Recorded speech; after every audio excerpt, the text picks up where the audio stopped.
What is up, guys? It is Subzeroburn, and we are here with Magic the Gathering, as you can tell. I promised you guys I was going to go through and do this. I was going to try and do it live, but I got way too tired last night. It was a very, very long, bad day at work, and yeah. So I wanted to get in here, and I wanted to do this because I'm telling you, the Fallout series for Magic the Gathering actually turned out really amazing, and I freaking love that it did turn out so amazing.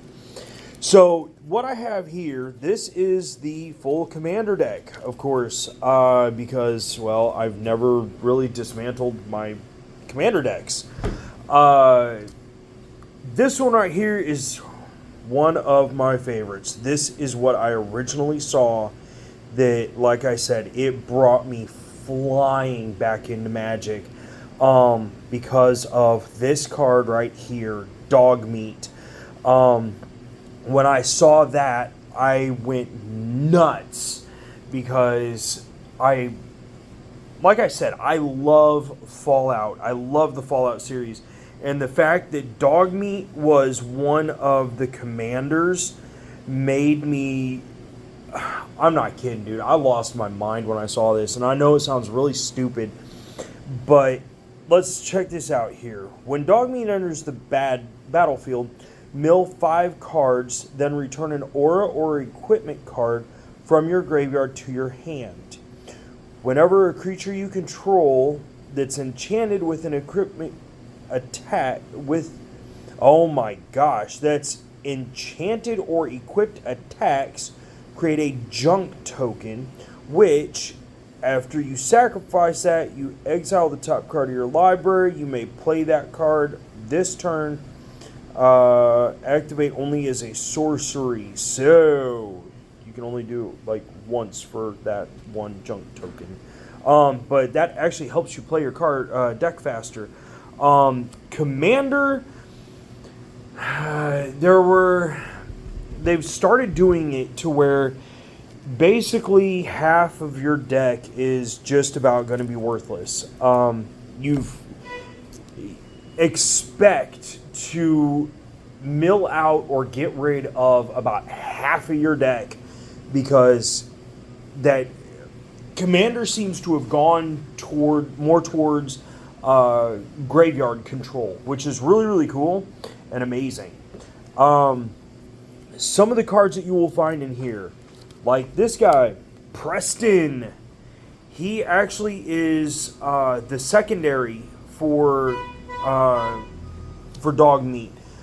They are the two that ended up, I don't know, that's what they ended up choosing for the, like I said, your Dogmeat is your commander, and Preston is basically the backup to the commander. Then you've got cards like Moria Brown. Of course, you've got your Terramorphic Expanses. You've got your normal... I'm trying to get rid of... Well, trying to get past this. These are not the typical... So, when I said I didn't pull apart my deck, what I did is I went through and had... So I could see, like, what cards were in there and stuff. Because I bought, like, I don't know, 25 or 30 different... pre-builds from set upon set upon set, and so I was gonna try and like do my own thing, build my own decks and stuff like that, because it's been years since I've done that. So when I put them back together, I used some of the lands from other places in order to do that. But if you look, like right here, Moss Valley, that is some of the cards that if you look through or watch the series, you will notice that they are some of the scenes, or at least close to looking like the scenes from a lot of the places. Like this right here, if you watch the Fallout series, crap, was that Netflix or what? Anyways, this looks really close to that town that they end up encountering when she's out and about and getting chased down and stuff like that. Like right here, Jungle Shrine, if you notice the set thing, that is not from this one, but the Jungle Shrine is still in the Commander set. But I'm trying to get through here because I want to show you.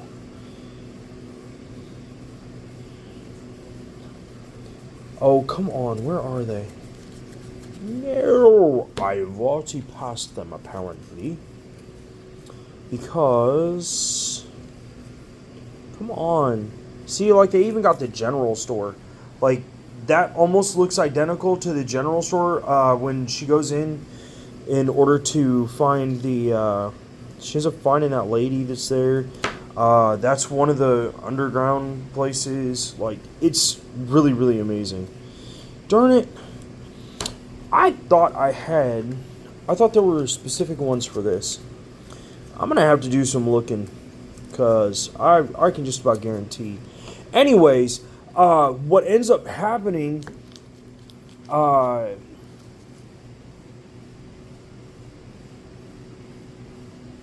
I completely lost what I was thinking. Anyways, so back to this. Like, you've got your Longhorn Rancher, Big Horner Rancher, which allows you to add a green equal to the greatest power amongst creatures you control. So, if you tap him and he's the greatest, then what you would do is you would take your 4 plus your 1 and 5, and you would get 5 green. So it's actually, that's a fast way to be able to play and get a ton of mana. They even have stuff like this, where they took some of the Saga cards and were able to turn them into, like, to make them... See, like this one right here, Vault 101 Birthday Party. But this is why I love this deck so much, is because there are so many cool... Like, Sticky Fingers. Really? But that's the way it is in Fallout. You're usually just taking whatever you can find off of whatever corpses you run across. Squirrel Nest. That I like because they look like they're infected with poison. But like this right here, Mantle of the Ancients. If you notice, that is one of the original suits from back when they first went into the vaults. So to me, it just is so awesome that they took the time. Grim Reaper's Spirit, that's cool. I forgot about that one. See, they even brought in some of the original ones like Fertile Ground. But look how demonic that looks because of the green smoke and everything. Like, it's a wasteland. You see the skeleton right here. But I just thought it was so neat the way that they took... Animal friend! Yeah, friend. But I just thought it was so neat the way that they took all that stuff and made it into what it is. Like this right here.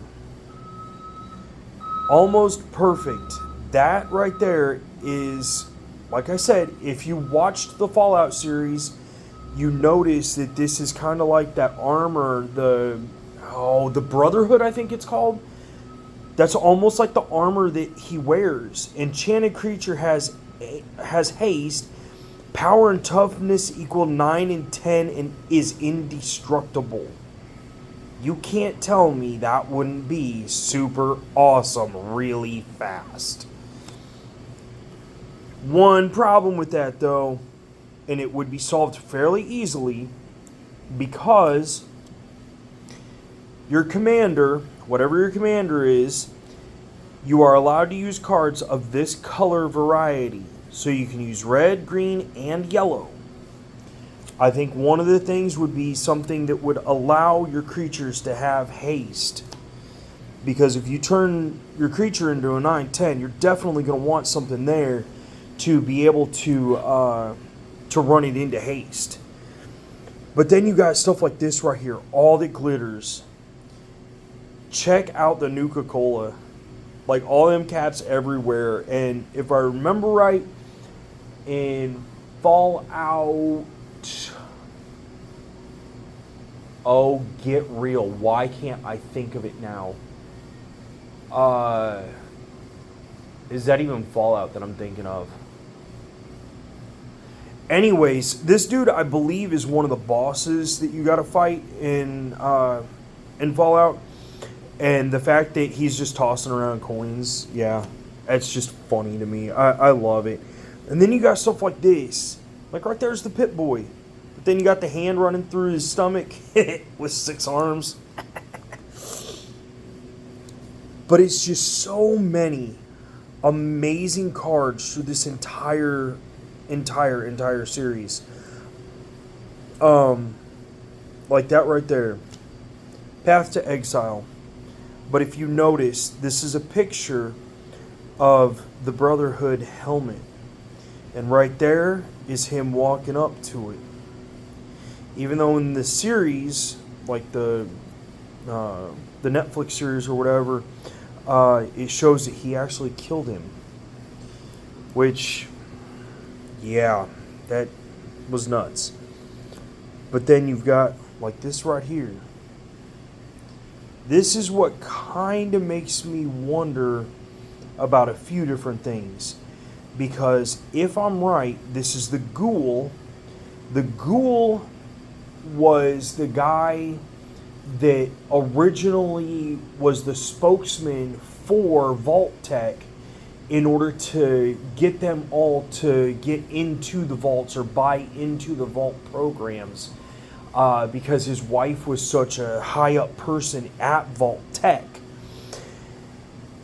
But this must have been one of the vaults. Oh, what do they call them? They're not mayors, but they're the leaders of the vaults.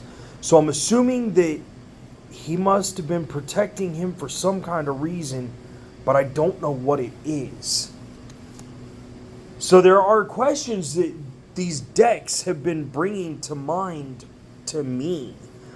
But like I said, I wanted to go through this because I wanted to. I'm going to do my next video that I'm going to be posting is as soon as I get the card here. Like I said, there were 2 main decks that really brought this to me and made me just go, I must. And here's the other one that we're going to do the video on next is Mothman. I had this picture on my phone for the longest time because I just think it's awesome the way that they did these cards up for all of this.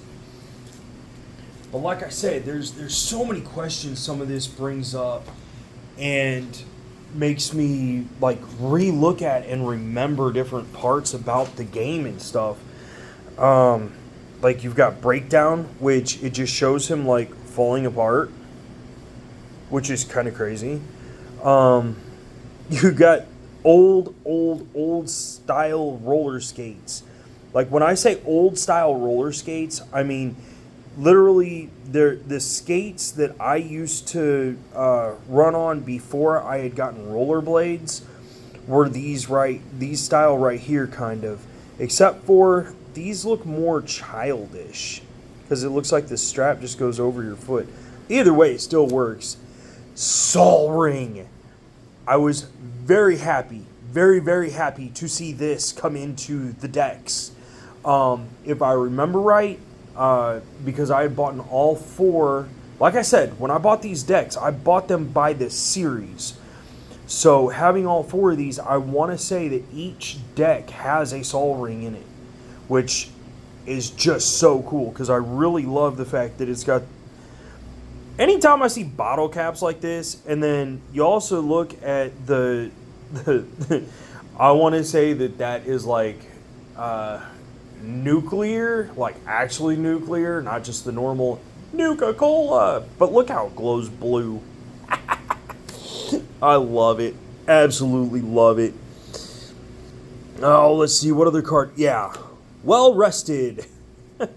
You can't tell me that being down inside of the vault and then getting out of there, you wouldn't take a deep, fresh breath of real air that, of course, is putrid, smelling awful, and probably full of 6 million carcinogens with every inhale. But to just see natural sunlight, this right here, this is what I was talking about. These are the actual, because I mean, you can see it right there. That is some of the pictures from these. And I was trying to keep some of them as nice as I can. That's why I sleeve everything. I try to keep everything as nice as I can. But these are some of the pictures, and I thought it was massively cool that they took and did the pictures like full screen like that. But this is the Dogmeat deck. Like I said, I haven't went through every card because some of them are repeats and stuff like that. But what I plan on doing next, or at least later, is I want to try to run through a couple of hands and try and show you guys what each of these decks is about. So please let me know in the comments your thoughts about this video, about the decks. Like, please, and don't forget to subscribe so that way you can keep up to date with the videos and see, like, well, to see if I took your ideas into consideration and stuff like that, because really, I want you guys to be engaged. So please let me know. Like I said, down here in the comments below, let me know. But for now, guys, peace out, and I will see you in the next video.